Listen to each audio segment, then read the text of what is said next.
Dans le cadre du renforcement des relations entre notre pays et ses partenaires, le ministre de la Sécurité et de la Protection civile, le général de brigade Daoud Ali Mohamedine, a reçu en audience le secrétaire général adjoint de la politique de sécurité et de défense commune de l'Union européenne, UE, Stefano Tomat.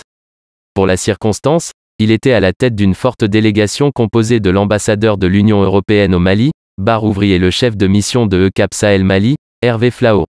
Premier à prendre la parole, l'ambassadeur barre ouvrier a réitéré la volonté de l'UE à continuer à travailler avec l'État du Mali, mais sur des bases qui excluent toute exploitation par les mercenaires russes des infrastructures réalisées ou en voie de réalisation par l'UE. À le croire, les Européens voudraient avoir une assurance, sinon une démarcation entre les actions de l'UE et les activités des Russes.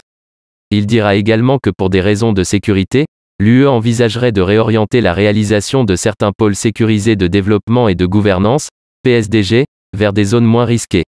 Et pour conclure, barre ouvrier dira que le partenariat demeure et dans cette optique, le UTM restera sur place, mais travaillera dans des domaines bien spécifiques.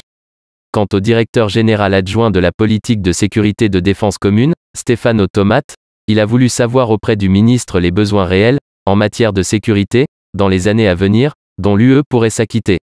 Aussi, il a décliné quelques axes de coopération auxquels l'UE tient, à savoir, évoluer dans le centre du pays et soutenir le plan de sécurisation intégré des régions du centre, CIRC, accompagner de façon structurelle les forces de sécurité en réalisant des postes de sécurité, pourvoir celles-ci en matériel et équipement.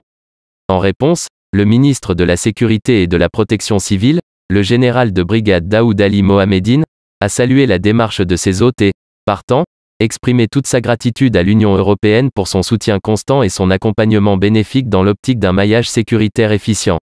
Il a reconnu la qualité structurelle des PSDG qui restent de véritables remparts contre les agressions de toute nature. Cependant, le ministre a tenu à rassurer ses hôtes que tous les PSDG, sans exception, sont tenus par les forces de sécurité maliennes et cela est vérifiable. Le général de brigade Daoud Ali Mohamedine a aussi précisé que la collaboration avec les partenaires russes, au lieu de mercenaires comme le disait l'ambassadeur barre ouvrier, découle d'une coopération militaire entre le Mali et la République fédérale de Russie qui a permis à l'armée malienne d'acquérir, dès les premières heures de l'indépendance, des matériels militaires lourds tels les chars. Selon le ministre, sans la sécurité aucune œuvre humaine n'est possible, d'où les efforts qui sont consentis pour un meilleur maillage sécuritaire du territoire. Il a souhaité que les PSDG qui ont été annoncés voient très rapidement le jour. Poursuivant, le ministre a informé ses hôtes du jour du rattachement du commissariat à la réforme du secteur de la sécurité, RSS, à son département afin de le rendre plus opérationnel.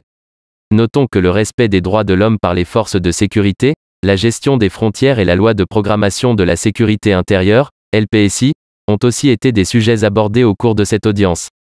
Pour conclure, le ministre Daoud Ali Mohamedine a, encore une fois, sollicité le soutien et l'accompagnement de l'Union européenne en espérant que de cette coopération découlera des actions conséquentes à même de contribuer fortement au retour de la paix et de la stabilité dans le pays.